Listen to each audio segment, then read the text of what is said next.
¿Quién te invitó a venir aquí? Mi nuera gritó en mi propio rancho, delante de todos los invitados. Me quedé en silencio, solo sonreí, tomé mis llaves y salí despacio. 3 días después, un oficial de justicia llamó a la puerta del rancho y le entregó un documento que la hizo desmayarse. Todavía puedo sentir el peso de esas palabras cayendo sobre mí como piedras. El silencio que siguió fue tan denso que podía escuchar mi propio corazón rompiéndose. 40 personas dejaron de hablar al mismo tiempo. La música del mariachi se cortó a media canción. Hasta los niños dejaron de correr entre las mesas. ¿Quién te invitó a venir aquí? Isabela me miraba con esos ojos que yo había intentado ver como los de una hija durante 3 años. Pero en ese momento eran los ojos de una extraña. Peor aún, eran los ojos de alguien que acababa de marcar su territorio frente a todos, en mi territorio. Si esta historia te está atrapando tanto como me atrapó a mí ese día, suscríbete al canal para seguir conociendo historias que te harán reflexionar sobre la familia, el respeto y la dignidad. Porque lo que viene, nadie lo esperaba. Estaba parada en medio de la sala principal del rancho La Esperanza. Mi rancho. Las paredes que pinté con mis propias manos hace 40 años. El piso de talavera que instalé pieza por pieza cuando apenas teníamos para comer. Los ventanales que mi difunto Arnulfo y yo colocamos un domingo de junio bajo un sol que nos quemó la piel, pero no las ganas de construir algo nuestro. En mis manos sostenía una charola de barro con tamales de mole que había preparado durante 3 días. 3 días cocinando para el bautizo de mi nieto Mateo. Gasté 45,000 pesos de mi propio dinero en la comida, la barbacoa, el mole que lleva 27 ingredientes, los tamales, el arroz, las aguas frescas de Jamaica y horchata preparadas en las ollas grandes que heredé de mi madre. Nadie me pidió que cocinara. Nadie me incluyó en la organización, pero yo lo hice porque así soy. Porque una abuela cocina para su familia. Porque pensé que así recuperaría aunque fuera un pedazo del respeto que había perdido. Qué tonta fui. Isabela llevaba un vestido color vino, que seguramente costó más que toda la comida. Sus uñas perfectas, su maquillaje impecable, su cabello recogido en un moño elegante. Frente a ella, yo con mi falda de manta bordada, mis huaraches cómodos y mi delantal todavía manchado de chile. «Ya hay servicio contratado, suegrita», agregó con esa voz dulce que usaba cuando había público. «Siéntese, descanse, esto ya no es su responsabilidad». Esto ya no es su responsabilidad. Como si el rancho no fuera mío. Como si yo fuera la invitada que se está excediendo en sus funciones. Miré alrededor buscando los ojos de mi hijo Damián. Lo encontré junto a la mesa del pastel, con Mateo en brazos. Mi hijo. El niño que parí en este mismo rancho hace 42 años porque no llegamos al hospital a tiempo. El hombre al que amamanté, crié, enseñé a trabajar la tierra, a respetar, a valorar lo que se construye con esfuerzo. Esperé. Esperé que dijera algo, que me defendiera, que recordara quién soy. Bajó la mirada. En ese momento sentí algo quebrarse dentro de mi pecho. No fue dramático, no grité ni lloré. Fue silencioso, como cuando una rama seca se parte por dentro antes de caer. Los invitados me miraban con esa mezcla de lástima y morbo que la gente pone cuando presencia una humillación ajena. Algunos de ellos eran mis vecinos de toda la vida.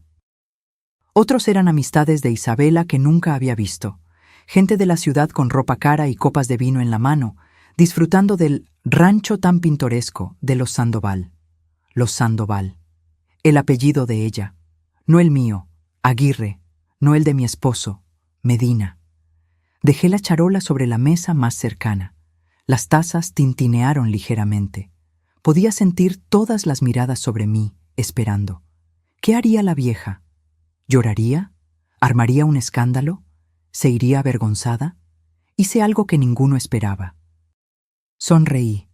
No fue una sonrisa amable. Fue la sonrisa de alguien que acaba de entender todo el juego. Fue la sonrisa de 68 años de sabiduría cayendo en su lugar como fichas de dominó. Me limpié las manos en el delantal con toda la calma del mundo. Caminé hacia la entrada principal, donde colgaban varios juegos de llaves en un pequeño gancho de hierro forjado. Mis dedos se cerraron alrededor del aro que conocía de memoria, las llaves del rancho, de la camioneta, de las bodegas, del tractor, las llaves de todo, porque el rancho. La esperanza no era de Damián, no era de Isabela, era mío, solo mío. Las escrituras estaban a mi nombre. Cada centímetro de esas 180 hectáreas las había pagado con mi sudor. Nadie habló mientras caminaba hacia la puerta. Solo se escuchaban mis pasos sobre el piso de Talavera. Ese sonido me acompañó hasta mi camioneta, una Ford roja del 2015 que todavía funcionaba perfectamente porque yo misma le hacía mantenimiento. Arranqué el motor. Por el espejo retrovisor vi a algunas personas asomadas a las ventanas. Vi a Damián salir con el bebé en brazos, diciendo algo que no alcancé a escuchar. Y me fui. Conduje despacio por el camino de terracería, levantando una nube de polvo detrás de mí. Las lágrimas empezaron a caer solo cuando llegué a la carretera principal. Pero no eran lágrimas de derrota, eran lágrimas de rabia, de claridad, de decisión, porque en ese momento supe algo con absoluta certeza. Esto no se iba a quedar así. 3 días. Les di 3 días de silencio. Pero lo que ellos no sabían era que el silencio puede ser el arma más poderosa de todas. Me llamo Socorro Aguirre, viuda de Medina, pero toda la vida me han dicho Coco. Tengo 68 años y estas manos que ves, arrugadas y callosas, no siempre fueron así. Hubo un tiempo en que eran suaves, cuando tenía 15 años y ayudaba a mi madre a bordar servilletas para vender en el mercado de Atlixco, Puebla. Pero la vida tiene formas curiosas de moldearte, y mis manos se volvieron fuertes cuando tuvieron que serlo. Conocí a Arnulfo Medina cuando yo tenía 18 años. Él trabajaba en la construcción y ahorraba cada peso como si fuera el último. Algún día voy a tener mi propio terreno, me decía mientras caminábamos por el pueblo después de misa. Un lugar donde nadie me diga qué hacer ni cuándo hacerlo. Me casé con él a los 19. No tuvimos fiesta grande. Apenas juntamos para el vestido sencillo de algodón blanco y unas flores del jardín de mi tía Remedios. Pero teníamos algo más valioso que una boda lujosa. Teníamos un sueño compartido. Durante 10 años ahorramos. 10 años comiendo frijoles y tortillas, usando la misma ropa hasta que se deshacía, caminando kilómetros para no gastar en camión. Arnulfo trabajaba doble turno en la obra. Yo limpiaba casas, lavaba ropa ajena, vendía tamales los domingos en el tianguis. Cada peso iba a una caja de metal que escondíamos debajo del colchón. En 1985 encontramos el terreno. 180 hectáreas en las afueras de Tehuacán, tierra árida que nadie quería. El dueño anterior había intentado cultivar y se rindió. Nos lo ofreció en 85,000 pesos, una fortuna en ese entonces. Pedimos prestado a un usurero que cobraba intereses que te desangraban, pero firmamos el contrato. El rancho La Esperanza. Arnulfo eligió el nombre. «Porque es lo único que tenemos, vieja», me dijo abrazándome entre el polvo y las piedras. Esperanza de que esto valga la pena. Los primeros 3 años dormimos en una choza de madera y lámina. Cuando llovía, poníamos cubetas por todos lados para recoger el agua que se filtraba. En invierno nos tapábamos con costales porque no teníamos dinero para cobijas gruesas. Cocinaba en un fogón hecho con piedras y leña que yo misma recogía. Damián nació ahí, en esa choza, en 1984. No alcanzamos a llegar al hospital. Una partera del pueblo lo recibió mientras Arnulfo me sostenía la mano y yo mordía un trapo para no gritar. Mi hijo llegó al mundo sobre un petate, bajo un techo que apenas nos protegía del sol. Pero fuimos felices. Éramos pobres en pesos, pero ricos en propósito. Arnulfo trabajaba la tierra desde que salía el sol hasta que se escondía. Yo lo ayudaba cargando a Damián en el rebozo. Aprendimos todos solos, cómo preparar el suelo, qué sembrar, cuándo cosechar. Fallamos 1000 veces. Hubo temporadas donde perdimos todo y tuvimos que empezar de cero. Pero no nos rendimos. Poco a poco, muy poco a poco, la tierra respondió. Primero fueron hortalizas básicas, luego maíz. Después compramos 4 vacas con un préstamo que pagamos en 2 años. Las vacas tuvieron crías. Vendimos la leche. Compramos más animales. Tardamos 15 años en pagar los 85,000 pesos iniciales. 15 años de levantarnos a las 4 de la mañana. 15 años sin vacaciones, sin lujos, sin descanso. Cuando Damián tenía 12 años, finalmente construimos la casa principal. No era mansión, pero tenía paredes sólidas de adobe, techo firme, ventanas de vidrio, 3 habitaciones y una cocina de verdad con estufa de gas. Recuerdo que lloré el día que encendimos la primera hornilla. Lloré porque finalmente teníamos algo digno. Arnulfo murió hace 11 años. Infarto fulminante mientras reparaba la cerca del potrero norte. Cayó entre las vacas que tanto amaba, bajo el sol de junio. Tenía 58 años. Me dejó viuda, pero me dejó dueña. Las escrituras siempre estuvieron a mi nombre, desde el principio. Arnulfo insistió: si algo me pasa, Coco, que nadie pueda quitarte lo que construimos. Firmé esos papeles con mano temblorosa en la notaría de Tehuacán, sin imaginar que 30 años después, esa firma sería mi salvación. Seguí sola. Contraté peones para las cosechas. Aprendí a manejar el tractor. Sembré aguacate, que en esta región crece como bendición. Cada árbol que planté fue una promesa. Esto es para Damián, para sus hijos, para que nunca pasen lo que nosotros pasamos. Hoy, el rancho La Esperanza vale más de 12 millones de pesos. Las 180 hectáreas están sembradas de aguacate Hass que exportamos hasta Guadalajara. Tengo 32 cabezas de ganado, maquinaria agrícola, bodegas. La casa principal creció. Ahora tiene 5 habitaciones, 2 baños completos, sala amplia con esos ventanales que tanto trabajo nos costaron. Pero hay algo que vale más que todo eso junto. En el cajón de mi buró, envuelto en un paño de seda roja, guardo el reloj de bolsillo de mi abuelo Jacinto. Es de oro de 14 quilates, con una cadena gruesa y una tapa que tiene grabadas las iniciales JAR. Mi abuelo lo cargó durante la Revolución. Sobrevivió balaceras, hambre, persecuciones. Me lo entregó antes de morir. Cuídalo, Coquita. Es lo único que prueba que los Aguirre siempre hemos sido gente de palabra. Ese reloj vale, según el tasador, 280,000 pesos. Pero para mí no tiene precio. Es mi conexión con mi sangre, con mi historia, con quién soy. La tarde que salí del rancho después del grito de Isabela, ese reloj seguía en mi buró. Y 3 semanas antes había desaparecido. Cuando le pregunté a Isabela si lo había visto, me miró con esos ojos inocentes. Ay, suegrita, usted y sus cosas. Seguramente lo guardó en otro lado y ya no se acuerda. Ya sabe cómo es a su edad. A su edad. Como si mis 68 años fueran sinónimo de senilidad. Como si no recordara perfectamente dónde puse cada cosa en mi casa. Pero ese día, manejando hacia el pueblo con las lágrimas secándose en mis mejillas, tomé una decisión. No iba a quedarme callada. No iba a dejar que me trataran como un estorbo en el lugar que construí con sangre.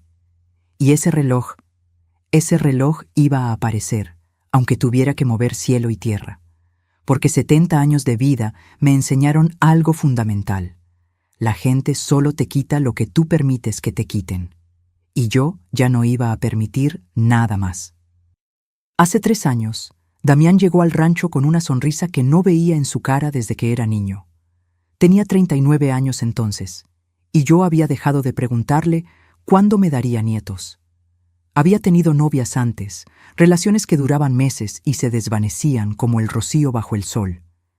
«Mamá, conocí a alguien», me dijo esa tarde mientras yo desgranaba elotes en el portal.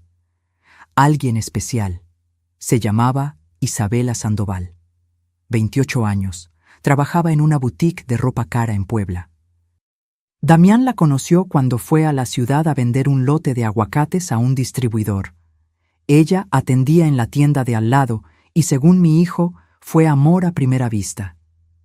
Amor a primera vista. Qué bonito suena cuando no conoces el final de la historia. La primera vez que vino al rancho llegó en un taxi porque no manejo en terracería. Me da miedo. Salió del carro como si estuviera bajando de una alfombra roja. Vestido entallado color durazno, tacones altos que se hundían en la tierra, lentes oscuros de marca, bolsa que probablemente costaba más que mi camioneta. Yo estaba regando las plantas del jardín con mis botas de hule y mi sombrero viejo de palma. Tenía tierra bajo las uñas y el sudor me corría por la espalda. Así me encontró. «Mamá, ella es Isabela», gritó Damián desde lejos, emocionado como un crío. Me quité los guantes de jardinería y extendí la mano. Ella la miró un segundo de más antes de estrecharla con la punta de los dedos, como quien toca algo que podría ensuciarla. «Mucho gusto, señora Socorro», dijo con una sonrisa perfecta. Dientes blanquísimos, labios delineados, maquillaje impecable a pesar del calor. Qué rústica es su vida aquí, tan auténtica, rústica, auténtica. Palabras bonitas que significaban primitiva, atrasada, pobre. Pero me tragué la incomodidad. «Bienvenida, hija». «¿Gustas un agua fresca? Tengo de limón recién hecha». «Ay, no, gracias. No tomo nada que no sea embotellado, por cuestiones estomacales, ¿sabe?». Se abanicó con la mano. «Y hace un calor insoportable. No tienen aire acondicionado». Damián se rió nervioso. «Es rancho, amor. Aquí usamos ventiladores». Durante esa primera visita, Isabela no se sentó en ninguna silla sin antes limpiarla con una toallita desinfectante que sacó de su bolsa. No comió nada de lo que preparé porque «estoy en dieta keto, suegrita». Se quejó de los mosquitos, del polvo, del ruido de los gallos. Cuando se fueron, sentí un alivio que me avergonzó. ¿Qué clase de madre se alivia cuando la novia de su hijo se va? Pero Damián estaba enamorado, ciego, sordo, perdido en esos ojos verdes que sabían exactamente cómo mirarlo. 6 meses después, anunció que se casarían. «Mamá, sé que es rápido, pero cuando sabes, sabes», me dijo una noche mientras cenábamos. Isabela es diferente, es refinada, inteligente, me hace querer ser mejor. ¿Mejor que qué?, quise preguntar. Pero no lo hice. La planificación de la boda fue mi primer aviso real de quién era Isabela. Insistió en una ceremonia en un jardín boutique de Cholula. 450,000 pesos de presupuesto. Flores importadas, banquete de 5 tiempos, barra libre, música en vivo, fotógrafo premiado internacionalmente. «La familia de la novia paga la boda, mamá», me recordó Damián cuando puse cara de espanto al ver los números. «Es tradición». Exacto, la familia de la novia. Pero cuando llegó el momento, Isabela vino con una historia perfectamente ensayada. «Ay, suegrita, mis papás están pasando por una crisis económica terrible. El negocio de mi padre quebró. No tienen ni para ayudar».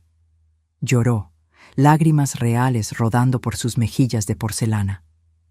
«No quiero una boda pobre», sollozó. «Es el día más importante de mi vida, pero entiendo si no se puede». Damián me miró con esos ojos de niño que pedía permiso para ir a la feria. Y yo, como la tonta que fui, saqué 225,000 pesos de mis ahorros. La mitad de la boda. «Es mi único hijo», me justifiqué con mi comadre Estela cuando me sermoneó por hacerlo. «Y si la hace feliz». El día de la boda fue hermoso, no lo niego. Isabela parecía una actriz de telenovela con su vestido de encaje francés. Damián no dejaba de mirarla como si no pudiera creer su suerte. Pero hubo algo que me inquietó desde la ceremonia: la familia de Isabela, o mejor dicho, la ausencia de ella. «Están peleados», explicó cuando Damián preguntó por qué solo vinieron 2 primas lejanas. «Ya sabe cómo son las familias, suegrita. Envidias, rencores viejos. Preferí no invitarlos para evitar dramas. Una mujer que se casa sin su familia, sin padres, sin hermanos, sin tíos cercanos. Solo 2 primas que se fueron antes del brindis. Debí haberlo visto entonces. Las señales estaban ahí, brillantes como luces de alerta. Pero estaba tan ocupada tratando de ser la suegra perfecta, la que no se mete, la que acepta, la que da espacio, que ignoré lo que mis tripas me gritaban. 3 semanas después de la boda, Isabela y Damián tocaron mi puerta con maletas. «Mamá, solo será temporal», dijo mi hijo, «mientras construimos nuestra casa en el terreno que me apartaste». 6 meses máximo. 6 meses. Ese temporal ya llevaba 2 años y medio cuando Isabela me gritó frente a todos los invitados. Y en ese tiempo vi cómo mi hijo se transformó en alguien que ya no reconocía. Cómo mi casa dejó de ser mía. Cómo mi vida se fue encogiendo hasta que yo era una sombra en mi propio hogar. Pero el día que tomé esas llaves y salí del rancho, algo cambió. Porque finalmente entendí que Isabela no había llegado a mi vida por amor a Damián. Había llegado por algo mucho más simple y mucho más viejo: la codicia. Los cambios no llegaron como tormenta.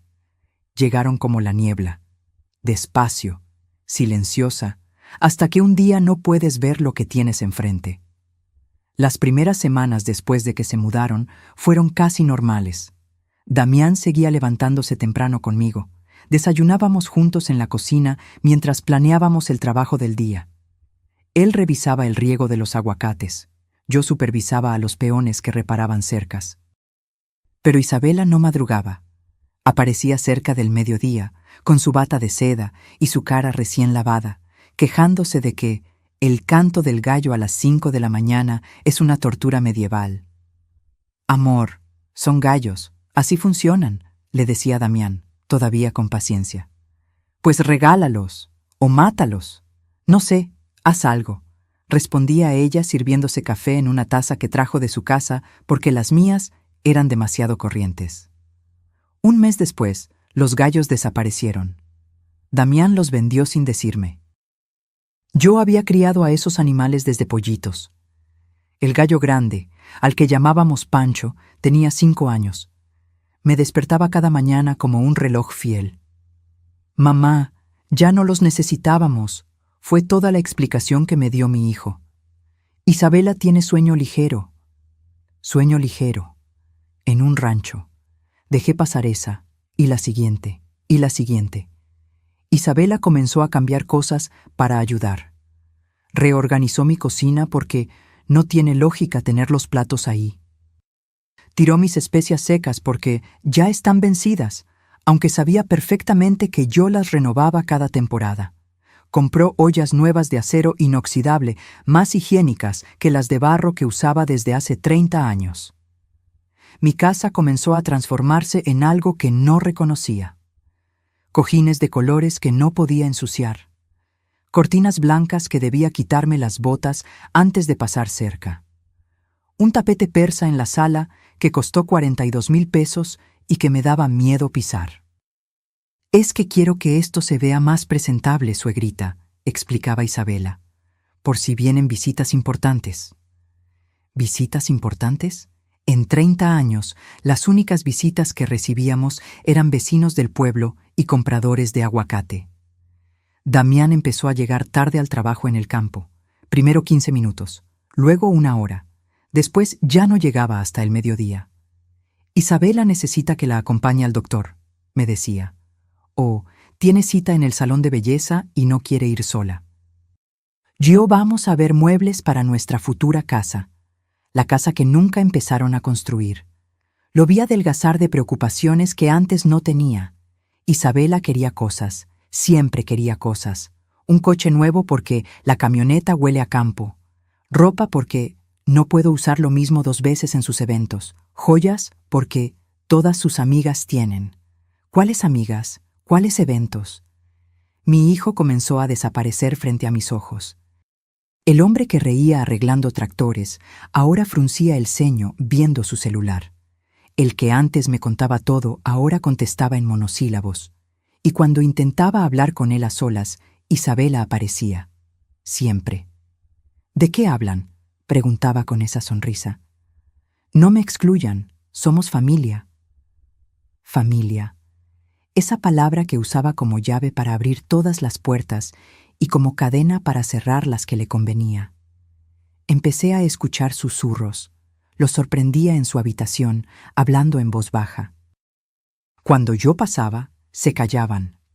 Cuando preguntaba, «Nada, mamá, cosas de pareja». Una tarde, Isabela organizó una comida en el rancho sin avisarme. Llegué del pueblo con las compras y encontré mi sala llena de mujeres desconocidas. Vestidos de marca, uñas perfectas, risas ensayadas. «¡Ay, suegrita! ¿Ya llegó?», dijo Isabela como si yo fuera la que no debía estar ahí. «Son mis amigas de Puebla. Les estaba enseñando el rancho». El rancho. Una de ellas, con lentes de sol que no se quitaba ni adentro, preguntó, «¿Y esta señora es...?» Isabela ni siquiera volteó a verme. «Es Coco, la mamá de mi esposo. Vive aquí con nosotros. Vive aquí con nosotros. En mi casa, en mi rancho, en la propiedad que compré con mi dinero». Esa noche, por primera vez en años, lloré sola en mi habitación. Lloré en silencio, tapándome la boca con la almohada para que no me escucharan. Porque darme cuenta de que estaba perdiendo a mi hijo dolía más que cualquier trabajo físico que hubiera hecho en mi vida. Pero lo peor aún no había llegado. Una mañana busqué el reloj de mi abuelo para llevarlo al joyero del pueblo. Quería que le cambiaran la cadena que estaba desgastándose. Abrí el cajón de mi buró, el mismo cajón donde lo guardaba envuelto en su paño de seda roja desde hacía 11 años. No estaba. Revisé el cajón completo. Saqué toda mi ropa interior, mis documentos, mis fotografías viejas. Nada. Revisé toda mi habitación. Debajo de la cama, detrás del ropero, en cada rincón. Nada. El corazón me golpeaba el pecho como martillo. Ese reloj era lo único material que me conectaba con mi abuelo, con mi historia, con los Aguirre que vinieron antes de mí. Salí de mi habitación temblando. Encontré a Isabela en la cocina, pintándose las uñas en mi mesa. «Isabela, ¿has visto un reloj de oro?», estaba en mi cajón. Levantó la vista con expresión de absoluta inocencia. «¿Un reloj? No, suegrita. ¿Estás segura de que lo tenía ahí?». «Completamente segura. Siempre está en el mismo lugar». Hizo un puchero de preocupación falsa. «Ay, pues no sé. Yo jamás entro a su cuarto». «¿Ya revisó bien?». «A veces a su edad uno guarda las cosas y luego no se acuerda dónde». A su edad. Ahí estaba otra vez, esa frase que usaba como arma silenciosa. «No estoy senil, Isabela. Sé perfectamente dónde guardo mis cosas». «Claro que sí, suegrita. Nadie dice que esté senil». Sonrió soplando sus uñas recién pintadas de color coral. «Pero el estrés, el trabajo tan pesado que hace, a veces eso afecta la memoria. Mi abuela era igual. Después aparecía todo donde ella había dejado». Busqué el reloj durante 3 días. Moví cada mueble de mi habitación. Revisé lugares absurdos donde sabía que no podía estar. Cuando le conté a Damián, su respuesta me partió en 2. «Mamá, seguro lo guardaste en otro lado. Ya aparecerá». Isabela no tiene nada que ver con esto. La defendió sin que yo la hubiera acusado. Ahí supe que había perdido algo más que un reloj. Había perdido la confianza de mi propio hijo. Si me hubieran dicho hace 5 años que llegaría el día en que me prohibirían entrar a ciertas partes de mi propia casa, me habría reído. Pero la vida tiene formas retorcidas de humillarte cuando menos lo esperas. Todo empezó con la remodelación. Isabela convenció a Damián de que la sala necesitaba modernizarse. Según ella, los muebles de madera que Arnulfo y yo compramos en Tonalá eran anticuados y deprimentes. Las paredes color terracota que yo misma pinté parecían de casa de pueblo viejo. «Mamá, solo será la sala», me dijo Damián una tarde. «El resto de la casa sigue siendo tuya, pero déjanos hacer esto, por favor». El presupuesto. $320,000. 320,000 pesos para cambiar una sala que no tenía nada de malo. Es un regalo para Isabela, insistió mi hijo. Está sacrificándose viviendo aquí en el rancho, lejos de todo. Es lo menos que podemos hacer. ¿Sacrificándose? ¿Viviendo gratis, comiendo gratis, sin pagar un solo servicio? Pero accedí, siempre accedía. La remodelación duró 2 meses. Trajeron un diseñador de Puebla que se paseaba por mi casa como si fuera un museo que lo ofendía personalmente. Tumbaron la pared que separaba la sala del comedor. Instalaron un piso flotante gris que costó una fortuna. Compraron un sofá modular color crema que, según Isabela, era de una marca italiana exclusiva. Cuando terminaron, mi sala parecía sala de revista. Fría, perfecta, ajena. Y entonces llegaron las reglas. «Suegrita, por favor no entre con sus botas de trabajo», me dijo Isabela el primer día, bloqueándome físicamente la entrada. «El piso nuevo se raya facilísimo, déjelas afuera.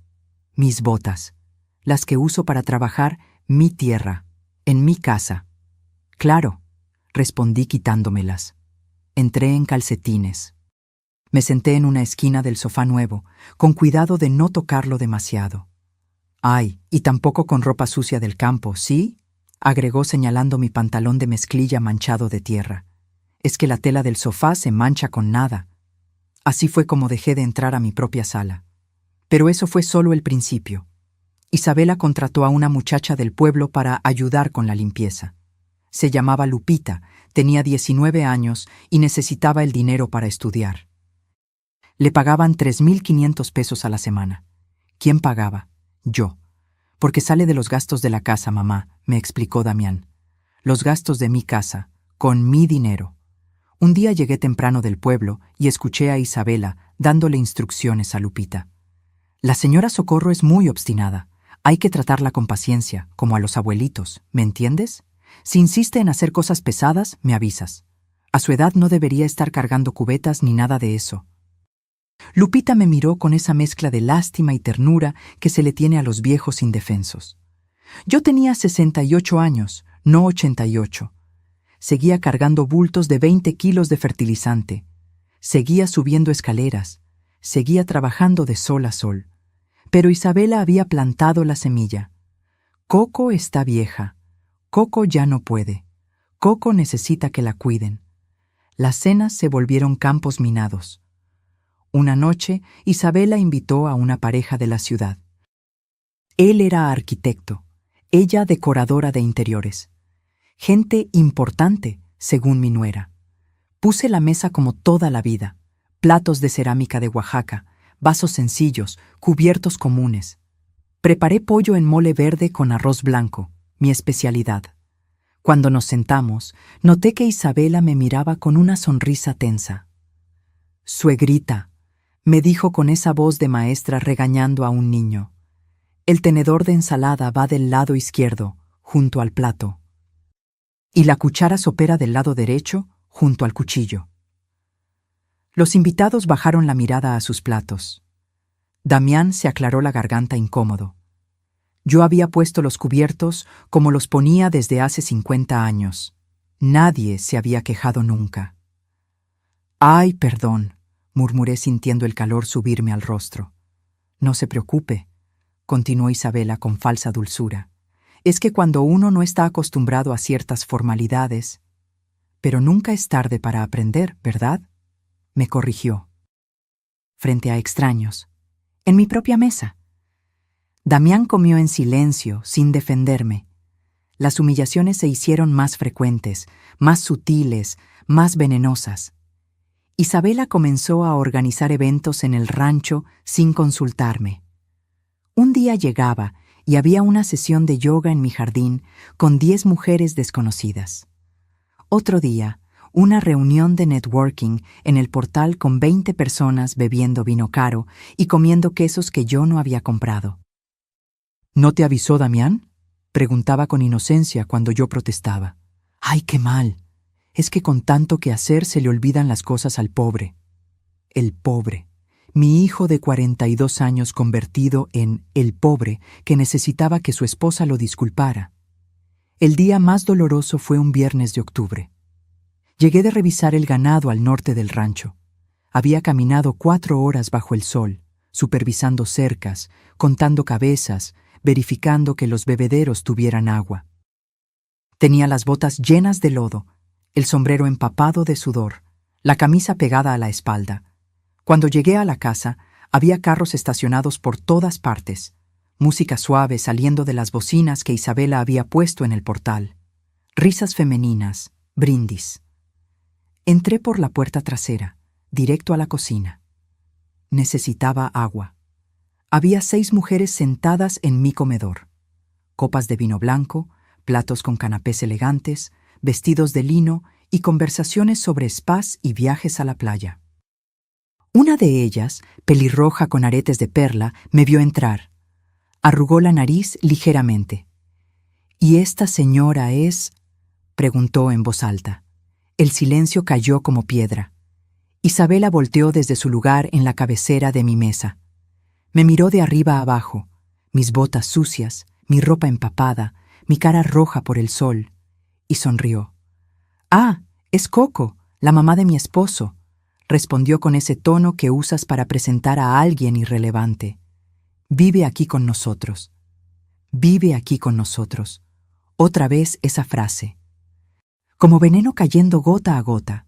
No dijo, «Es la dueña del rancho». No dijo, «Es quien construyó todo esto».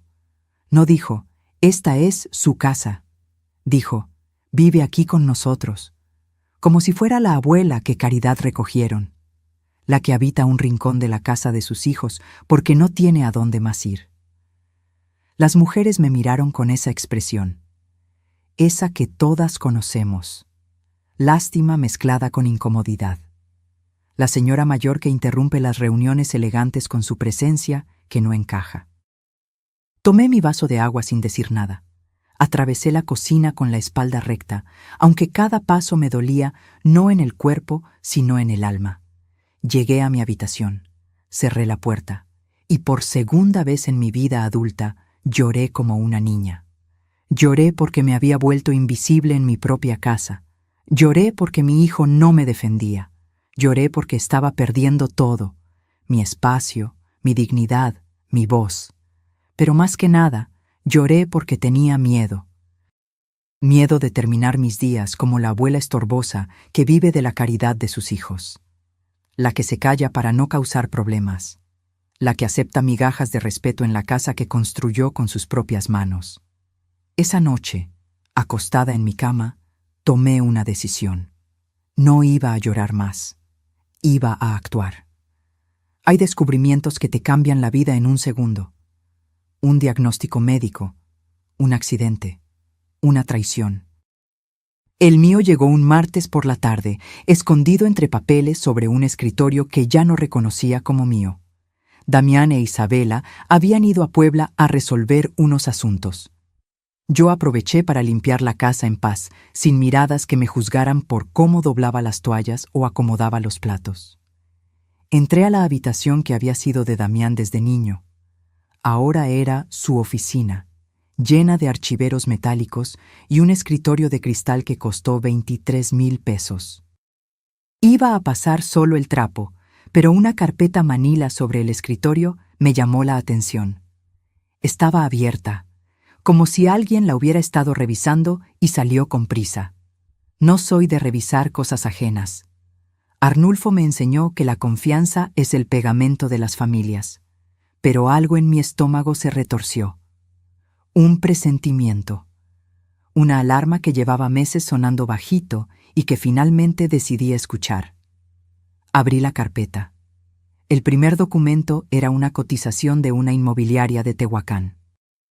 Tasación de propiedad rural, Rancho La Esperanza, fecha, 2 semanas atrás. Mis manos empezaron a temblar antes de terminar de leer. Valor estimado de mercado, 12,500,000 pesos. Ubicación privilegiada, tierra fértil con producción establecida de aguacate Hass. Construcciones en buen estado, alta demanda en la zona. 12,500,000 pesos, Estaban tasando el rancho. Seguí revisando con el corazón martillándome las costillas. Había impresiones de páginas web sobre proceso de venta de propiedad rural. Había contactos de notarios. Había una lista escrita a mano con números. Precio venta, $12,500,000 comisión inmobiliaria, $625,000 impuestos estimados, $780,000 líquido aproximado, $11,095,000. Y abajo, con letra que reconocí como la de Isabela. Depto Polanco, $5,800,000 coche nuevo, $850,000 inversión, $3,000,000 viajes otros, $645,000 para suegra, $800,000 pesos, para mí. Para la mujer que construyó ese rancho desde cero. El papel se me cayó de las manos como si quemara. Me senté en la silla del escritorio porque las piernas no me sostenían. Mi vista se nubló, no de lágrimas, sino de una rabia tan pura que me sorprendió su intensidad. No era solo el dinero, era la frialdad del cálculo, la manera en que habían dividido mi vida como quien reparte un pastel, la tranquilidad con que me asignaban migajas de lo que me pertenecía. Guardé los papeles exactamente como los encontré. Me levanté, salí de esa habitación y seguí limpiando como si nada. Pero adentro, algo se había roto definitivamente. 2 días después, el destino me regaló la confirmación que no quería. Era de noche. Yo estaba en mi habitación, incapaz de dormir después de lo que había descubierto.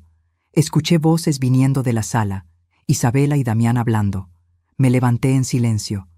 Caminé descalza por el pasillo oscuro. No quería espiar, o tal vez sí. Tal vez necesitaba escuchar con mis propios oídos lo que mis ojos ya habían visto. No puedes seguir posponiendo esto, decía Isabela. Su voz tenía ese filo que usaba cuando estaba molesta. Tu madre ya está mayor. 68 años, Damián. ¿Cuánto más va a durar trabajando así? ¿Qué pasa si le da algo en el campo? Lo sé, pero es difícil. La voz de mi hijo sonaba cansada. ¿Difícil? ¿Difícil es ver cómo se nos escapa la oportunidad de nuestra vida? El rancho está cotizado en 12,5 millones. 12 millones, amor. ¿Tienes idea de lo que podríamos hacer con eso? Silencio. Largo. Doloroso. Isabela. Con 800,000 pesos tu mamá puede vivir perfectamente sus últimos años. Rentar un departamento pequeño en el pueblo, tener para sus gastos, es más que suficiente. Es generoso, incluso. Generoso. Me tapé la boca con la mano para no hacer ruido. Para no gritar. Imagínate, continuó Isabela, y pude escuchar la sonrisa en su voz. Un departamento en Polanco, yo volviendo a la ciudad, tú trabajando en algo que no te destroce la espalda. Viajes, una vida de verdad, no este encierro de pueblo que huele a estiércol. Es que... Damián hizo una pausa. Es el rancho de mi mamá. Todo lo que construyó con mi papá. Exacto. Lo que construyó. Pasado. Ya lo hizo. Ya lo vivió. Ahora es tu turno. Es nuestro turno. ¿O vas a esperar a que se muera para poder vivir tu propia vida? El silencio que siguió fue peor que cualquier respuesta, porque ese silencio significaba que mi hijo estaba considerándolo. Déjame pensarlo, dijo finalmente Damián.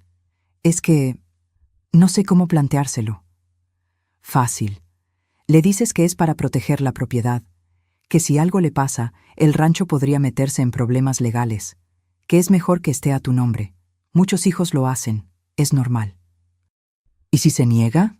Isabela soltó una risa corta, sin humor. No se va a negar. Es tu madre. Te ha dado todo en la vida. No va a empezar a decirte que no ahora. Regresé a mi habitación con pasos de fantasma. Me acosté.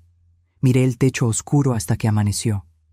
3 días después, exactamente como Isabela había predicho, Damián vino a buscarme. Yo estaba podando los rosales del jardín. Mi pequeño acto de rebeldía diario, seguir trabajando mi tierra, cuidando lo mío, aunque me miraran como si fuera una vieja terca. Mamá, ¿podemos hablar? Su tono era serio, el que usaba cuando tenía que decirme algo importante. Dejé las tijeras de podar. Dime.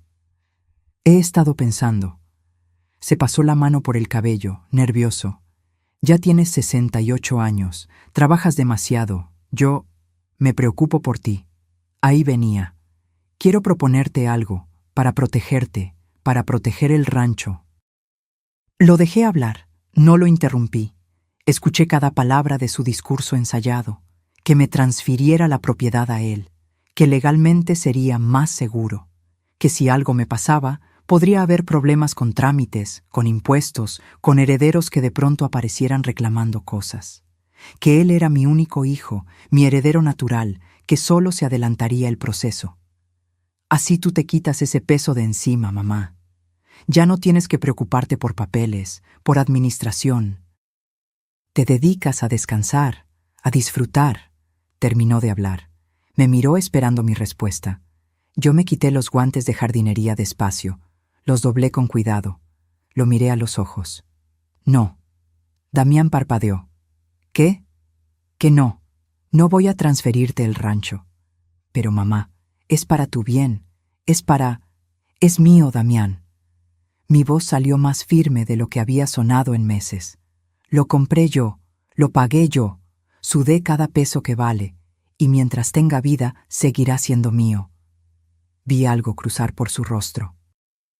Sorpresa, luego molestia. No confías en mí, eso es lo que estás diciendo.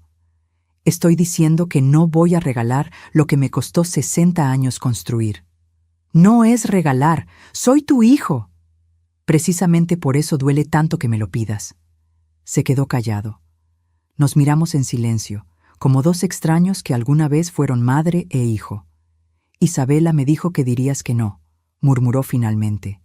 Ahí estaba, la confirmación de que ella estaba detrás de todo esto. Isabela no tiene nada que decir sobre mi propiedad. Damián apretó la mandíbula, se dio vuelta y se fue sin despedirse. Esa noche la casa se volvió silencio glacial. Ellos comieron en su habitación. No me invitaron a cenar. Cuando pasaba por el pasillo, las conversaciones se cortaban. Y yo supe, con claridad absoluta, que la guerra había comenzado. Pero esta vez no iba a pelear sola y desarmada. Esta vez tenía un plan. Mateo nació un lunes de marzo. Me enteré por un mensaje de WhatsApp. Mamá, nació el bebé. 3.2 kilos. Todos bien. Ni siquiera me avisaron cuando Isabela entró en labor. Ni me llamaron para ir al hospital. Solo un mensaje frío, como quien notifica que llegó un paquete. Fui esa misma tarde. Compré un ramo de flores blancas y un osito de peluche en la tienda del pueblo. Manejé los 40 minutos hasta el hospital privado de Puebla, con el corazón galopándome de emoción. Mi primer nieto. La continuación de mi sangre. Un pedacito de Arnulfo, de mí, de todo lo que fuimos. Isabela estaba en una habitación privada que parecía hotel de lujo. Damián cargaba al bebé envuelto en una manta azul cielo. «Mamá, mira, es Mateo», dijo con una sonrisa cansada pero genuina. Lo tomé en brazos. Ese peso tibio, ese olor a nuevo, esa carita arrugada que bostezaba sin abrir los ojos. Sentí algo derretirse dentro de mí, algo que había estado congelado desde hacía tanto tiempo. «Es hermoso», susurré. «Igualito a ti cuando naciste». «Bueno, ya estuvo de visita, suegrita», interrumpió Isabela desde la cama, con voz débil pero firme. «Necesito descansar. El parto fue muy traumático». 5 minutos. Me dieron 5 minutos con mi nieto. Los siguientes 2 meses apenas vi a Mateo. Isabela no quería visitas porque los bebés son muy delicados. Cuando yo preguntaba si podía ayudar, me decía que ya tenía niñera contratada. Una muchacha de Puebla que vivía con ellos, que dormía en el cuarto que había sido mi costurero. Mi casa se llenó de biberones, pañales, juguetes caros, pero yo era una espectadora en mi propio hogar. Entonces Isabela anunció el bautizo. «Será aquí en el rancho», dijo una tarde mientras daba de comer a Mateo. Algo íntimo pero elegante, unos 50 invitados. No me preguntó, me informó. «¿Necesitas ayuda con algo?», ofrecí, tratando de involucrarme. «No, Gracias. Ya contraté a un servicio de catering, y un decorador, y fotógrafo. Todo está bajo control. Bajo control. Todo menos yo. Me dolió no ser necesaria para el bautizo de mi propio nieto, pero decidí hacer lo único que sabía hacer bien: cocinar. Durante 3 días preparé comida. Mole poblano con el chocolate que compro en Oaxaca, el mismo que usé en la boda de Damián. Tamales de rajas con queso, de dulce, de frijol. Arroz rojo con verduras. Barbacoa que cociné toda la noche anterior en horno de tierra que cavé yo misma detrás de la casa. Aguas frescas de Jamaica, horchata y limón con chía. Gasté 45,000 pesos de mi dinero. No me importó. Era mi nieto. Mi familia. El día del bautizo amaneció perfecto. Cielo azul, temperatura agradable, ni una nube. La ceremonia fue en la parroquia del pueblo. Yo me senté en la tercera banca, detrás de los padrinos y la familia importante de Isabela, que milagrosamente sí vino a este evento. Llevaba mi vestido de lino beige, el más elegante que tenía, y zapatos cerrados que me apretaban los pies, pero me hacían ver presentable. Vi a mi nieto recibir el agua bendita. Vi a Damián orgulloso sosteniendo a su hijo. Vi a Isabela con un vestido blanco ceñido que probablemente costó lo que yo gasté en comida.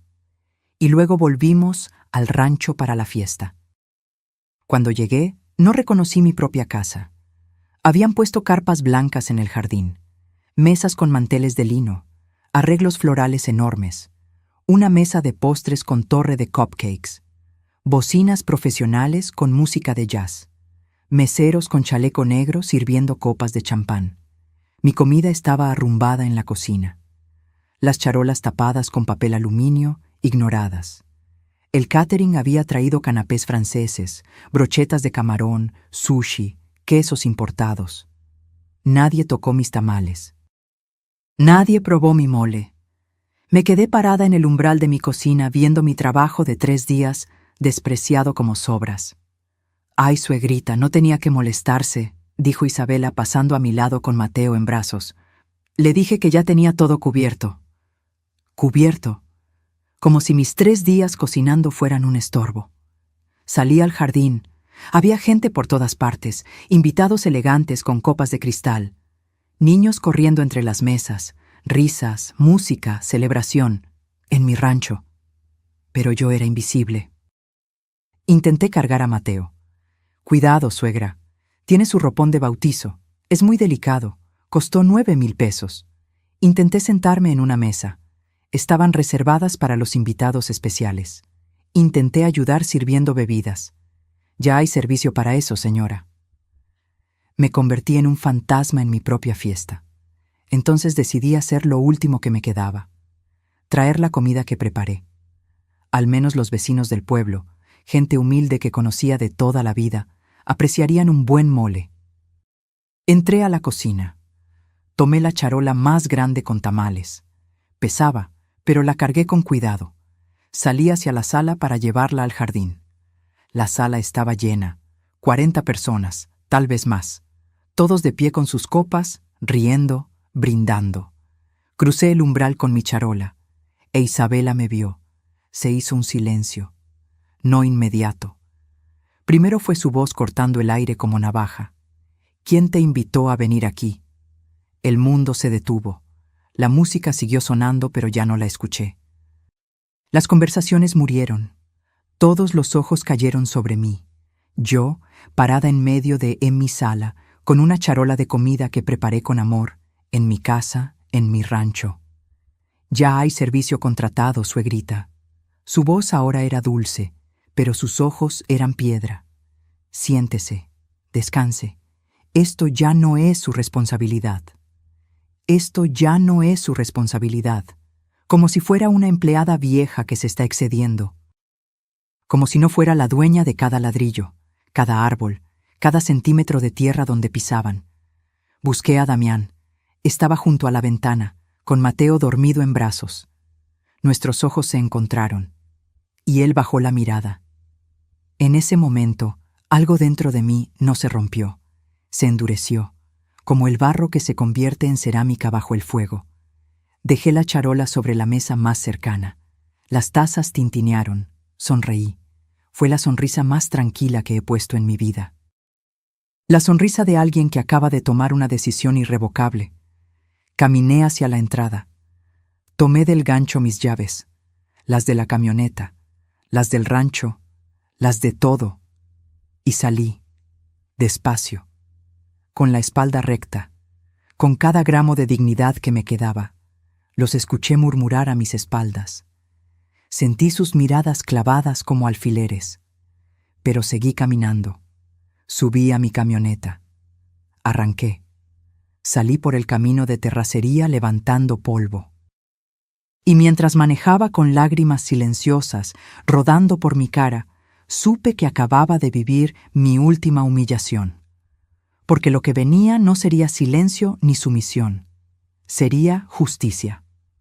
Manejé hasta la casa de mi comadre Estela sin saber exactamente por qué. Solo sabía que no podía quedarme en el rancho esa noche. No podía dormir bajo el mismo techo donde acababan de escupirme en la cara. Estela abrió la puerta y no preguntó nada. Me vio la cara y simplemente me abrazó. «Pasa, Coco. Tengo café recién hecho». Dormí en su cuarto de visitas, en una cama sencilla con sábanas que olían a lavanda. Por primera vez en semanas, dormí sin sobresaltos, sin escuchar pasos en el pasillo, sin sentir que cada respiración molestaba a alguien. Desperté antes del amanecer, como siempre, pero esta vez desperté diferente. Algo había cambiado durante la noche. Mientras dormía, mientras mi cuerpo descansaba, mi mente había estado trabajando, ordenando piezas, viendo el tablero completo. Me senté en la cama y agarré mi celular. Tenía 17 mensajes de WhatsApp. Damián. Mamá, ¿dónde estás? Damián. Isabela se pasó, ya hablé con ella. Damián. ¿Estás bien? Contesta, por favor. Damián. Los invitados se fueron, deberías regresar. Damián. Mamá, esto es tu casa también. No te vayas así. Tu casa también. No, es tu casa. No, regresa a tu rancho. Sino, tu casa también. Como si fuera compartida, como si yo fuera inquilina con derechos limitados. No contesté ningún mensaje. El día 2, los mensajes cambiaron de tono. Damián. Mamá, ya llevamos 2 días sin saber de ti. Estamos preocupados. Damián. Isabela dice que está arrepentida. Fue el estrés del bautizo. Damián.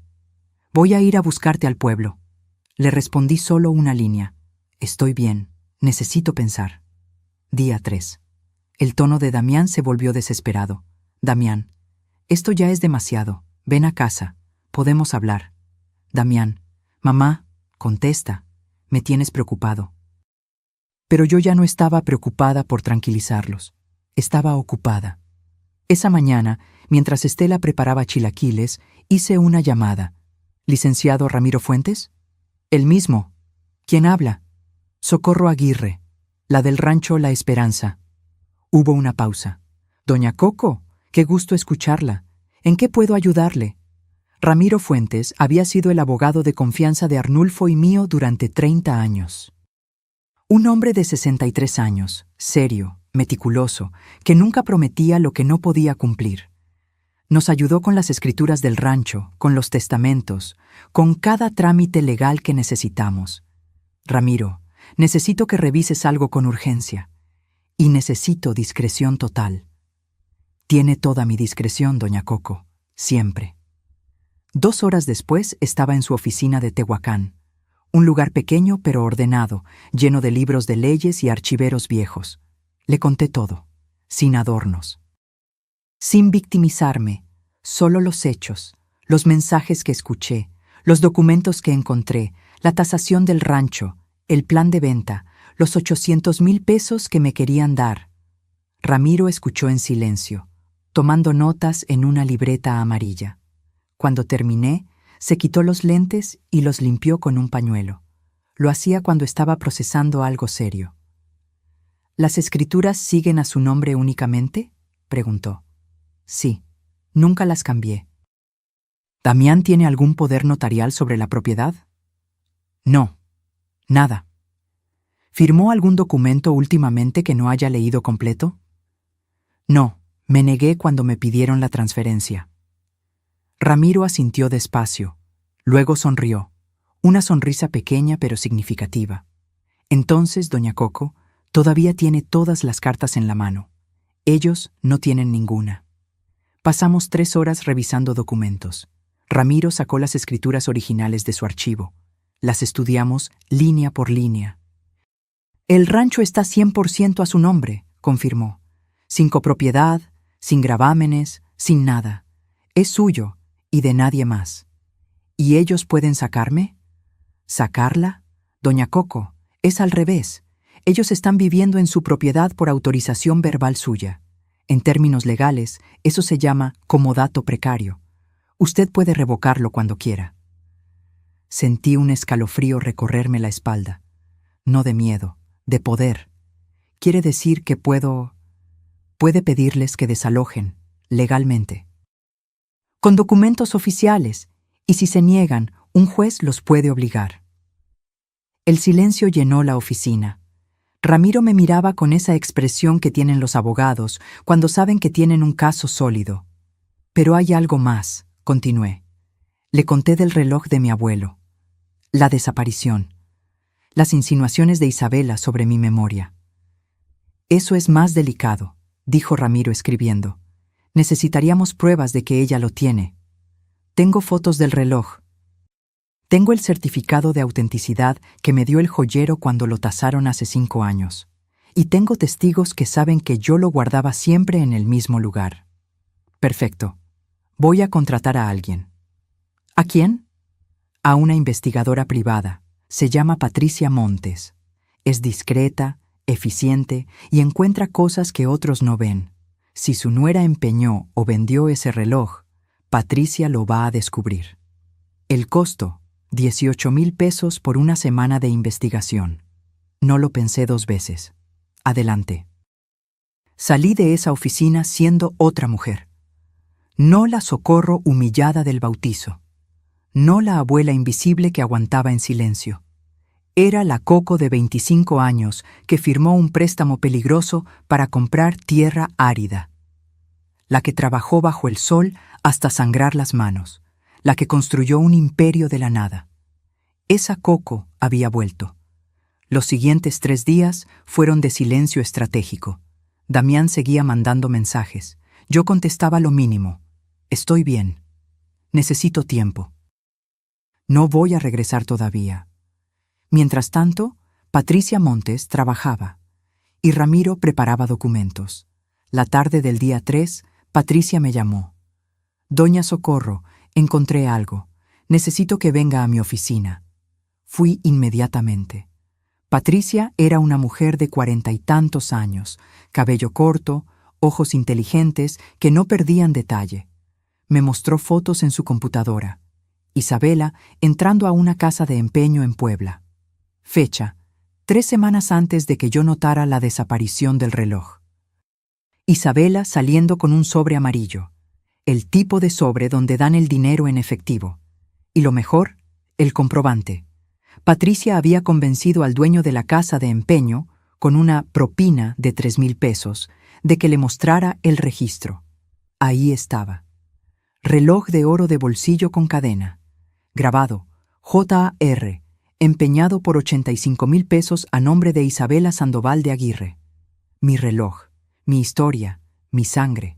Vendido por 85,000 pesos. ¿Puede recuperarlo? Pregunté con la voz temblorosa. Puede. Tiene que pagar la cantidad empeñada más intereses. Serán como 95,000 pesos en total. Lo quiero de vuelta. Entonces necesitamos actuar rápido. El plazo de empeño vence en 2 semanas. Después de eso, pueden venderlo a terceros y será casi imposible recuperarlo. Ramiro, que había venido conmigo, sonreía de oreja a oreja. Doña Coco, con esto tenemos todo lo que necesitamos. Esa noche, de regreso en casa de Estela, Ramiro me entregó un folder manila. Adentro había 3 documentos preparados, limpios, profesionales, letales. Mañana, si usted está de acuerdo, enviamos al oficial de justicia, dijo. Abrí el folder. Leí el primer documento. Notificación de desalojo por revocación de comodato precario. Sonreí. Por primera vez en meses, sentí esperanza. El día 3 por la tarde, firmé los documentos en la oficina de Ramiro. Mi mano no tembló ni una vez. ¿Está completamente segura, doña Coco?, preguntó el licenciado por tercera vez. Una vez que enviemos al oficial, no hay vuelta atrás. Esto va a explotar. Más segura que nunca en mi vida. El oficial de justicia se llama Ernesto Campos. Un hombre serio de unos 50 años que lleva 20 haciendo notificaciones legales. Ramiro me aseguró que era discreto y eficiente. Irá mañana a las 3 de la tarde, me explicó Ramiro. Tocará la puerta, se identificará y entregará los documentos en mano a cualquier adulto que abra, preferiblemente a Damián o Isabela directamente. ¿Y yo? Usted se queda aquí, en mi oficina, conmigo. Su teléfono va a explotar en cuanto lean los papeles y necesita estar tranquila y rodeada de gente que la apoye. Esa noche no pude dormir, no por miedo, sino por anticipación. Por primera vez en meses, sentía que tenía control sobre mi propia vida. A las 2 de la tarde del día siguiente estaba en la oficina de Ramiro. Él me preparó té de manzanilla que no tomé. Estela vino a acompañarme. Me sostuvo la mano sin decir nada. A las 3:05, mi teléfono empezó a sonar. Damián. No contesté. Volvió a sonar. Y otra vez. Y otra. A las 3:12 llegó el primer mensaje de voz. La voz de mi hijo sonaba alterada, casi histérica. Mamá, ¿qué es esto? ¿Un desalojo? ¿Nos estás sacando de la casa? Llámame ahora, ahora. Ramiro me quitó el teléfono de las manos. No conteste nada todavía. Deje que procesen. El teléfono no dejaba de vibrar, llamada tras llamada, mensaje tras mensaje. A las 3:23, Ramiro recibió una llamada en su oficina. Atendió con voz profesional. Despacho Jurídico Fuentes, buenas tardes. Escuchó un momento. Una sonrisa pequeña apareció en su rostro. Sí, soy el abogado de la señora Socorro Aguirre. No puedo discutir los detalles por teléfono. La notificación es completamente legal. Tienen 15 días hábiles para desalojar voluntariamente la propiedad. Sí, puede venir mañana a las 10 si gusta, con su propio abogado si lo desea. Hasta luego. Colgó. Me miró. Era su hijo. Está furioso. Dice que esto es una locura, que usted está siendo manipulada, que cómo es posible. Le dije que viniera mañana a hablar civilizadamente. Mi teléfono volvió a sonar. Esta vez era un número que no tenía guardado. Ramiro contestó por mí, poniendo el altavoz. ¿Señora Socorro? Era una voz femenina, joven, nerviosa. Soy Lupita, la muchacha que trabajaba en la casa. Solo llamaba para decirle que la señora Isabela se desmayó. Tuvieron que llamar a la ambulancia. Sentí un vuelco en el estómago. ¿Está bien? Sí, ya despertó. Fue como un shock, creo. Cuando el señor del papel se fue, ella leyó los documentos y se puso muy pálida. Empezó a gritar que esto no podía ser real, que el rancho era de ellos, que usted no podía hacer esto. Y después simplemente se cayó. ¿La llevaron al hospital? No. El señor Damián le dio agua con azúcar y ya reaccionó. Pero está llorando mucho. Dice que usted es una... Bueno, dice cosas feas. El señor Damián está tratando de calmarla, pero ella está como histérica. Gracias por avisarme, Lupita. Señora Socorro. La voz de Lupita bajó a un susurro. Solo quiero que sepa que yo siempre supe que el rancho era suyo. La señora Isabela me pedía que dijera que era de ellos si alguien preguntaba, pero yo nunca lo hice. Usted siempre fue buena conmigo. Se me hizo un nudo en la garganta. Gracias, hija. Cuando colgué, Estela me abrazó fuerte. Esa niña tiene corazón. Durante las siguientes horas, mi teléfono fue un campo de batalla. Damián. Mamá, Isabela está muy mal. Tuvo un ataque de ansiedad. ¿Puedes llamarla? ¿Explicarle que esto es un malentendido? Damián, no puedo creer que hayas ido con abogados sin hablar con nosotros primero. Damián, ¿quién te está metiendo ideas en la cabeza? Y finalmente, el mensaje que me partió, pero también me fortaleció. Damián, Isabela dice que si sigues con esto, nos vamos y no vuelves a ver a tu nieto nunca más. Ahí estaba. La amenaza final. El chantaje emocional. Usar a Mateo como arma. Ramiro leyó el mensaje sobre mi hombro. Negó con la cabeza. Eso es extorsión emocional, doña Coco. Y además es una amenaza vacía. Usted tiene derechos como abuela. Si ellos intentan alejarla de su nieto sin causa justificada, hay recursos legales para eso también. Esa noche, Estela insistió en que me quedara en su casa una noche más. «No estás lista para volver todavía», me dijo. «Deja que se cocinen en su propio jugo. Deja que sientan lo que es estar sin control». Tenía razón. A la mañana siguiente Ramiro me llamó temprano. «Doña Coco, su hijo pidió cita para hoy a las 10. ¿Quiere que venga usted o prefiere que yo hable con él a solas primero?» Lo pensé un momento. «Voy a ir, pero quiero que estés tú presente todo el tiempo». «Por supuesto. Y hay algo más». «¿Qué?» Patricia recuperó el reloj. El aire se me escapó de los pulmones. «¿Cómo?» «Fue esta mañana temprano a la casa de empeño. Pagó los 95,000 pesos de su fondo. El reloj ya está en mi caja fuerte, esperándola». Me tapé la boca con la mano. Las lágrimas llegaron sin permiso. «¿Y ahora qué sigue?», pregunté cuando pude hablar. «Ahora tenemos que decidir. ¿Quiere presentar una denuncia por apropiación indebida contra Isabela? Tenemos todas las pruebas. El comprobante de empeño a su nombre. Testigos que certifican que el reloj era suyo. Es un delito que procede de oficio. Una denuncia penal. Isabela podría enfrentar cargos. Podría tener antecedentes». «Dame tiempo para pensarlo», respondí. «Primero quiero ver qué pasa en la reunión de hoy». A las 9:30 estaba en la oficina de Ramiro. Me puse mi mejor ropa, pantalón negro, blusa blanca, mi saco de lino gris. Nada de ropa de rancho, nada de humildad fingida. Era una mujer de negocios defendiendo su patrimonio. A las 10 en punto, Damián tocó la puerta. Entró solo. Tenía ojeras profundas, la barba sin rasurar, la camisa arrugada. Me vio y algo pasó por su rostro. ¿Sorpresa? ¿Miedo? ¿Reconocimiento de que su madre no era la viejita sumisa que había estado pisoteando? «Mamá», dijo con voz quebrada. Yo no me levanté, no corrí a abrazarlo. Me quedé sentada al lado de Ramiro, con los documentos ordenados frente a nosotros. «Siéntate, Damián», dije con voz firme. «Tenemos mucho de qué hablar». Y por primera vez en 3 años, mi hijo obedeció sin cuestionarme. Damián se dejó caer en la silla frente al escritorio.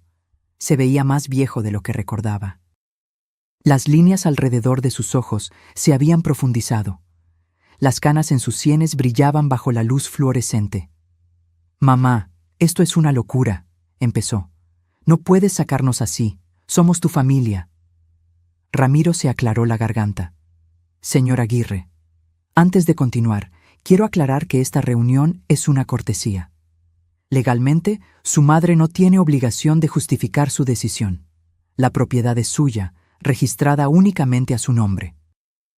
Ustedes han vivido ahí por autorización verbal que ella puede revocar en cualquier momento. Pero es mi mamá, soy su único hijo. Y ella es la única dueña», respondió Ramiro sin emoción. «2 cosas pueden ser ciertas al mismo tiempo». Damián me miró desesperado. «¿De verdad vas a hacer esto? ¿Echar a tu nieto de la única casa que conoce?» Esa carta, la del nieto, la misma que había usado por mensaje. «Mateo tiene 4 meses», respondí con calma. «No va a recordar dónde vivió a esta edad. Pero tú y yo sí vamos a recordar esta conversación por el resto de nuestras vidas». «Mamá». «Déjame hablar, Damián. Por primera vez en 3 años, déjame hablar sin interrupciones». Se calló. Apretó la mandíbula, pero asintió. Respiré hondo y saqué todo lo que había estado guardando. Encontré los documentos en tu escritorio, la tasación del rancho, los planes de venta, los cálculos de cuánto me darían, 800,000 pesos de 12 millones y medio. Damián palideció. Eso no era... Los escuché hablar esa noche, Isabela convenciéndote de que yo ya estaba mayor, de que 800,000 eran generosos, de que era mi turno de dejarlos vivir. Mamá, no lo entiendes. Estábamos solo considerando opciones para el futuro. ¿El futuro? Mi voz subió por primera vez. ¿O tu impaciencia por heredar mientras yo todavía estoy viva? El silencio cayó como losa. Ramiro puso un documento sobre el escritorio. Era el comprobante de la casa de empeño. ¿Reconoce esto, señor Aguirre? Damián lo tomó. Leyó. Sus ojos se fueron agrandando. Esto es el reloj de tu abuelo, mamá, que tu esposa empeñó por 85,000 pesos hace un mes. El mismo reloj que desapareció de mi cajón. El mismo que ella dijo que yo seguramente guardé en otro lado por mi edad. Damián dejó caer el papel como si quemara. No puede ser. Isabela no haría... Lo hizo, interrumpió Ramiro. Tenemos fotos de ella entrando y saliendo de la casa de empeño. Tenemos el registro con su nombre. Tenemos todo. Mi hijo se cubrió la cara con las manos. Por un momento pensé que lloraría. No lo sabía, murmuró. Te juro que no lo sabía. ¿Tampoco sabías que me gritó frente a 40 personas en mi propia casa? Pregunté. ¿Tampoco sabías que me corrió de mi propia sala? ¿Tampoco sabías que les decía a todos que yo vivía con ustedes? Yo traté de hablar con ella después del bautizo. No me defendiste, Damián. Bajaste la mirada. Tu silencio me dolió más que todos sus gritos. Se quitó las manos de la cara. Tenía los ojos rojos. Tenías razón. Me cegué. Ella es manipuladora. Yo estaba tan enamorado, tan convencido de que finalmente había encontrado a alguien que me hacía feliz, que no vi, no quise ver. ¿Cuánto dinero le has dado en estos 3 años? Damián bajó la mirada. No sé, mucho. Su coche, su ropa, viajes a Puebla. Ella siempre necesitaba algo y yo quería hacerla feliz. ¿Con mi dinero? Porque ustedes no pagaban renta, no pagaban luz, no pagaban comida. Todo salía de las ganancias del rancho, de mi rancho. Lo sé. ¿Y la casa que ibas a construir? ¿El temporal de 6 meses que se volvió 2 años y medio? Nunca empezamos. Ella siempre tenía excusas, que el terreno no era bueno, que quería quedarse cerca de ti. Mentiras, todo eran mentiras. Ramiro sacó otro documento. Señor Aguirre, su esposa tiene deudas de tarjetas de crédito por 340,000 pesos. ¿Estaba al tanto? Damián levantó la vista bruscamente. ¿Qué? No, nos casamos por separación de bienes. Sus deudas no son mías. Exactamente, dijo Ramiro. Ella protegió sus finanzas, pero esperaba que usted pagara todo lo demás. Muy conveniente. Mi hijo se veía destruido, pero necesitaba que entendiera todo. También investigamos a su familia, continué. No están peleados, Damián. La corrieron. Su propio padre la denunció por fraude. Le robó 200,000 pesos de su negocio hace 4 años. Por eso no vinieron a la boda. Por eso solo fueron 2 primas que ni la conocían bien. Damián se levantó de golpe. Caminó hacia la ventana. Se quedó ahí, de espaldas, con los hombros caídos. ¿Cómo pude ser tan estúpido?, susurró. No fuiste estúpido, dije con voz más suave. Fuiste humano. Querías amor, querías familia. Ella vio eso y lo usó. Se dio vuelta. Las lágrimas corrían por su rostro abiertamente. Lo siento, mamá. Dios, lo siento tanto. Te fallé. Dejé que te humillaran en tu propia casa. Dejé que te trataran como si fueras un estorbo. Yo no tengo perdón. Me levanté. Caminé hacia él. Por primera vez en meses, toqué a mi hijo. Puse mi mano en su hombro. Tienes que tomar una decisión, Damián. Y la tienes que tomar tú solo, sin mi presión, sin chantajes. ¿Qué decisión? ¿Vas a quedarte con ella o no? Damián cerró los ojos. Ya pedí el divorcio, esta mañana. Fui con un abogado antes de venir aquí. Me quedé sin aire. Cuando vi el documento de desalojo, continuó, algo se rompió. Entendí que había perdido a mi madre por una mujer que solo quería mi dinero, que me había convertido en alguien que no reconozco. Anoche no dormí. Solo pensaba en papá, en cómo nos enseñó a trabajar juntos, en cómo tú seguiste sola cuando él murió y nunca te quejaste. Y yo te cambié por alguien que ni siquiera me ama de verdad. ¿Y Mateo? Voy a pelear por la custodia compartida. No voy a dejar que lo use como arma contra ti. Es tu nieto. Tiene derecho a conocer a su abuela. Ramiro carraspeó desde su escritorio. Tenemos que resolver los asuntos legales, doña Coco. Volví a mi silla. Damián se sentó también, limpiándose la cara con el dorso de la mano. El desalojo, dije despacio, puede cancelarse con una condición. ¿Cuál? Preguntó Damián. Isabela se va, inmediatamente, hoy mismo si es posible. Tú te quedas si quieres, trabajas el rancho conmigo como antes, y nunca, nunca más vuelves a cuestionar de quién es esta tierra. Acepto, todo, lo que digas. Pero el rancho no será tuyo hasta que yo muera, y pienso vivir 30 años más. Una sonrisa triste apareció en su cara. Espero que vivas 40 más, mamá. Ramiro sacó otro documento. Y hay una cláusula más que la señora Socorro quiere agregar al testamento. ¿Cuál? Preguntó Damián. El rancho será tuyo cuando yo muera, expliqué, pero nunca podrás venderlo, solo heredarlo a tus hijos. Si intentas venderlo, la propiedad pasará automáticamente a una fundación para mujeres campesinas que yo misma voy a establecer. Damián asintió sin dudar. Me parece justo, más que justo. ¿Y el reloj? Preguntó Ramiro. Miré a mi hijo. ¿Sabías que Isabela lo empeñó? No, te lo juro por la memoria de mi padre. Si lo hubiera sabido, lo habría recuperado inmediatamente. Le creí. Vi la verdad en sus ojos. Entonces, tú lo vas a recuperar, dije. Los 95,000 pesos que cuesta sacarlo del empeño, los vas a pagar tú, de tu propio dinero, no del rancho, tuyo. Lo haré hoy mismo. ¿Y la denuncia contra Isabela? Preguntó Ramiro. Lo pensé. Tenía todas las pruebas. Podía arruinarla legalmente. Pero ya había ganado lo que importaba. Mi hijo de vuelta, mi rancho asegurado, mi dignidad restaurada. No voy a denunciarla, dije finalmente. Pero quiero que sepa que podría haberlo hecho, que tuvo suerte de que yo sea mejor persona de lo que ella jamás será. Ramiro sonrió. Sabia decisión. 6 meses después, estoy sentada en el portal del rancho viendo el amanecer. Damián trabaja a mi lado otra vez. Se levanta temprano, desayunamos juntos, planeamos el día.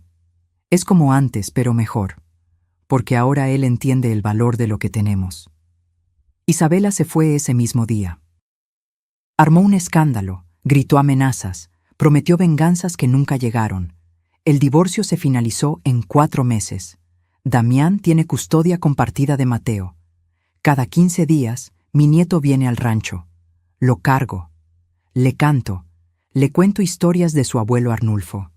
Y cuando sea más grande, le voy a enseñar a trabajar la tierra, a valorar lo que se construye con esfuerzo. El reloj de mi abuelo está otra vez en mi cajón, envuelto en su paño de seda roja. A veces lo saco y lo miro. Me recuerda que algunas batallas sí valen la pena pelear. Damián está reconstruyendo su vida. Ya no es el hombre cegado por amor. Es mi hijo otra vez, con cicatrices, sí, con lecciones aprendidas, definitivamente. Y yo volví a ser dueña de mi propia vida. No fue fácil. Hubo noches donde dudé, donde pensé que tal vez estaba siendo demasiado dura, donde el miedo a perder a mi hijo me tentó a ceder. Pero entonces recordaba esa pregunta. ¿Quién te invitó a venir aquí? Y recordaba mi respuesta silenciosa. Me invité yo, porque es mío, porque a veces la única forma de recuperar tu dignidad es parándote firme en tu propia tierra y diciendo, hasta aquí, no más. Y cuando lo dices de verdad, cuando lo dices con pruebas y abogados y la ley de tu lado, el mundo escucha. Han pasado 10 meses desde aquel bautizo. 10 meses desde que tomé mis llaves y salí de mi propia casa sin saber si alguna vez volvería. Hoy, mientras escribo esto en mi diario, sí, empecé a escribir, el licenciado Ramiro me lo recomendó, miro por la ventana de mi habitación. Veo a Damián enseñándole a Mateo, que ya tiene 14 meses, a tocar la tierra. Mi nieto ríe metiendo sus manitas en el surco. Mi hijo lo mira con ese amor que yo reconozco, el mismo que Arnulfo tenía cuando le enseñaba a nuestro hijo a sembrar. El ciclo continúa, pero esta vez con respeto. ¿Sabes qué aprendí en estos 68 años de vida? Que el silencio puede ser cobardía o estrategia, depende de cuándo lo uses. Que aguantar no siempre es virtud. A veces es solo miedo disfrazado de paciencia. Y que nunca, nunca es tarde para recuperar lo que es tuyo. Me preguntan las vecinas del pueblo, «Ay, Coco, ¿no fuiste muy dura con tu nuera? ¿No te arrepientes?» Y les respondo con una pregunta. ¿Cuántas humillaciones debería haber aguantado antes de defenderme? ¿10? ¿100? ¿Hasta quedarme sin nada? El respeto no se mendiga, se exige. A todas las mujeres que están escuchando esta historia, las que tal vez están viviendo algo parecido en sus propias casas, quiero decirles algo. No están locas. Si sienten que las están haciendo invisibles en su propio hogar, si les dicen que ya están viejas para saber lo que saben, si las humillan frente a otros y esperan que se callen por el bien de la familia, no están imaginando cosas. Están siendo abusadas. Y no importa si quien abusa es tu hijo, tu nuera, tu yerno o cualquier familiar. El abuso no deja de ser abuso solo porque venga con el apellido que compartes. Las llaves que tomé ese día no eran solo de metal. Eran las llaves de mi propia dignidad, las que había dejado colgadas en el gancho mientras trataba de ser la suegra buena, la mamá que no se mete, la abuela que no causa problemas. Pero ¿saben qué descubrí? Que causar problemas cuando te están pisoteando no es maldad. Es supervivencia. No todas las batallas se ganan igual.